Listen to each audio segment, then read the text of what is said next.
नमस्कार दोस्तों, इस वक्त मौजूद हो आप मेरे साथ हिंदुस्तान सीबी न्यूज पर और इस वक्त की बड़ी खबर के साथ हम आपके साथ मौजूद हैं। तो आप मेरे साथ बने रहिए हिंदुस्तान सीबी न्यूज पर और देखते रहिए आंखों देखा हाल। जैसे जैसे उत्तर प्रदेश में विधानसभा 2022 का चुनाव नज़दीक आता जा रहा है, वैसे दावेदारों की दावेदारी मजबूत होती दिखाई दे रही है। 93 विधानसभा फतेहाबाद क्षेत्र से भाजपा की ओर से वैसे तो अनेक प्रत्याशी अपना दमखम दिखाते हुए दावा मजबूत कर रहे हैं, परंतु फतेहाबाद विधानसभा से आनंद शर्मा ने कहा है कि इस बार सामान्य की सीट आने से वह दावा प्रस्तुत कर रहे हैं। अगर भाजपा ने मौका दिया तो क्षेत्र की जनता के लिए भरपूर विकास करेंगे और स्वास्थ्य और शिक्षा उनकी प्राथमिकता रहेगी। तो आइए जानते हैं क्या कुछ कहना है और किस प्रकार बोले वक्ता, क्या कुछ कहा सभी वक्ताओं ने। आप मेरे साथ बने रहिए हिंदुस्तान सीबी न्यूज पर और देखते रहिए आंखों देखा हाल। हम दिखाएंगे आपको ताजनगरी आगरा की पल। लोग हैं क्षेत्र से एक अच्छा नेता चाहते हैं, जो बीजेपी चाहे मुझे टिकट दे या किसी भी व्यक्ति को टिकट दे, ये हमारी जनरल की सीट है, केवल जनरल के खाते में जानी चाहिए, उसके लिए अपना प्रयास है। राजनीति में आपका कितना पुराना कैरियर रहा है? राजनीति की शुरुआत कब से हुई? मैं बचपन से शिशु मंदिर में पढ़ा हुआ हूँ। शिशु से लेकर पंचम तक सरस्वती शिशु मंदिर, षष्ठम से लेकर अष्टम तक सरस्वती विद्या मंदिर और उसके बाद एपी इंटर कॉलेज से हाई स्कूल किया है। उसकी वजह से आगे पढ़ने के लिए आगरा से। और आपके क्या मुद्दे रहेंगे आगे? विधानसभा फतेहाबाद से आप दावेदारी कर रहे हो, किन मुद्दों को लेकर चुनाव करेंगे? मुद्दों पर आप चुनाव लड़ेंगे? हमारा शमशाबाद हमेशा शिक्षा से जुड़ा रहा है।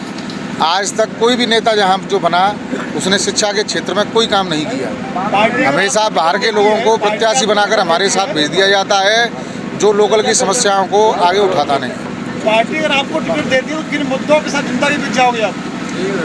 जनता के जो भी मुद्दे हैं उनको हम पूरी आवाज़ के साथ एक टीम वर्क लेकर के और विधानसभा में प्रस्तुत करें। ऐसे कौन से मुद्दे हैं आपके निगाह में क्षेत्र में समस्या बनी हुई है उनकी? सबसे पहले शिक्षा, गरीबी। ऐसे कोई अभियान है जो आपने इससे पहले चलाए हो, चाहे वो सरकार के हित में हो या समाज के हित में हो? समाज सेवा में लगे रहते हैं। ऐसी कोई चीज़ें बताओ जो ट्रेड किए हो और समाज सेवा आपने की हो। हमारी श्रीनाथ जी संस्थान है, भाई साहब हैं जो कन्याओं के विवाह में सबसे आगे अग्रणी रहते हैं, जिसकी हमें बताने की आवश्यकता नहीं है। कैसा क्या प्यार मिल रहा है जनता का? बहुत बढ़िया, फर्स्ट क्लास। पूरी मीडिया हमारे साथ है, हमें किसी की आवश्यकता नहीं है। आपकी विधानसभा में ऐसी कौन सी समस्या है जो जस की तस बनी है, चाहे वो किसी राजनीतिक पार्टी के अभाव में या पैसे के अभाव में काम ना हो पाया हो? अगर आपको जनता चुनती है तो सबसे पहले आप उस कार्य को कराओगे। ऐसे कौन से कार्य हैं अपनी विधानसभा फतेहाबाद में जो समस्याएं बनी हुई हैं फतेहाबाद? सबसे पहले अगर आज हमारे शमशाबाद में किसी के साथ कोई दुर्घटना हो जाती है, कोई भी अच्छी व्यवस्था नहीं है जहाँ आदमी अपना ढंग से इलाज करा सके, उसके लिए सबसे पहले उसे आगरा जाना पड़ता है। उसके बाद भी अगर वहाँ कोई समस्या नहीं होती है, उसके बाद और आगे जाना पड़ता है। तो सबसे पहले अपना काम होगा कि मेडिकल और शिक्षा क्षेत्र में काम करवाएं। ठीक ओके। रोल।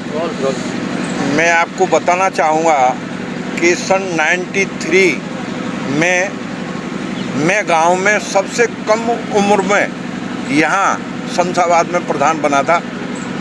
तब से लेकर के अब तक मैंने अपने जीवन में सिर्फ और सिर्फ समाज के साथ जुड़े रहने में ही, समाज हित में, गरीबों के साथ जुड़े रहने में लगा रहा हूँ। आज जनता का प्यार मेरे लिए और मेरे बच्चों के लिए जो बना है वो केवल समाज में जुड़े रहने की वजह से बना है। ईश्वर को क्या मंजूर है, राजनीति में लोग समाज सेवा के लिए ही जुड़ते हैं। ईश्वर ने मुझे भरपूर बिजनेस सब चीज़ में दिया है। अब मेरा और मेरे बच्चों का जो झुकाव राजनीति में हो रहा है वो केवल और केवल समाज के हित में, समाज सेवा के लिए हो रहा है। जनता मुझे स्वीकार करेगी, मेरे बच्चों को स्वीकार करेगी, ऐसी मुझे उम्मीद है। बस यही निवेदन करना चाहूँगा कि पार्टी भी विचार करे, जनता मेरे साथ है, ऐसा मुझे भरोसा है। क्या नाम है आपका? वीरेंद्र कुमार शर्मा। आज ये किस तरीके की प्रेस कॉन्फ्रेंस है? क्या है ये प्रेस कॉन्फ्रेंस, क्या संदेश देना चाह रहे हैं आप? संदेश ये देना चाह रहे हैं कि यदि आज के समय में जो हमारी भाजपा सरकार है अनंत तेज दौड़ में आगे दौड़ रही है, उसमें यदि नवयुवकों को सम्मिलित किया जाए, युवाओं को सम्मिलित किया जाए, तो वो हमारी इस जनता की जो समस्याएं हैं उनका समाधान करने में सक्षम हो सकती है। क्या बात है, क्या नाम है आपका? श्याम सुंदर शास्त्री। अच्छा, आज ये प्रेस कॉन्फ्रेंस बुलाई गई है, क्या उद्देश्य है इस प्रेस कॉन्फ्रेंस का? मुख्य उद्देश्य ये है कि कांग्रेस के समय में यहाँ सामान्य सीट होते हुए भी सामान्यों को टिकट दी जाती थी, लेकिन इसके बाद यहाँ सामान्य की सीट पर विभिन्न वर्गों को टिकट दी जाने लगी। इससे सामान्य वर्ग के लोगों में बहुत आक्रोश है कि भाई सामान्य होते हुए भी इस सीट पर सामान्य व्यक्ति क्यों नहीं खड़ा। आप क्या चाहते हैं? आप हम ये चाहते हैं कि टिकट किसी को भी मिले, आनंद सलमान को न मिले, लेकिन किसी को भी मिले तो सामान्य के लोगों को मिले, चाहे किसी भी वर्ग का हो, ब्राह्मण हो, क्षत्रिय हो, वैश्य हो। क्या नाम है बाबू जी? ओम प्रकाश शर्मा। अच्छा, आज ये प्रेस कॉन्फ्रेंस बुलाई गई है, क्या उद्देश्य है इसका, क्या चाहते हैं आप लोग? उद्देश्य यही है कि जो सरकार की नीतियां चल रही हैं और पारदर्शिता आनी चाहिए। योग्य आदमी ही पारदर्शिता ला सकते हैं। जहाँ तक मेरा अंदाज़ है, हमारे आनंद शर्मा जी को यह चांस मिल जाता है तो एक क्षेत्र का अलग ही विकास होगा। इनका परिवार शुरुआत से ही समाज सेवा में रहा है और भविष्य में भी बच्चों के भी इनके पिता प्रधान जी थे, उन्होंने काफ़ी समय से मतलब समझ लो क्षेत्र में काम किया था।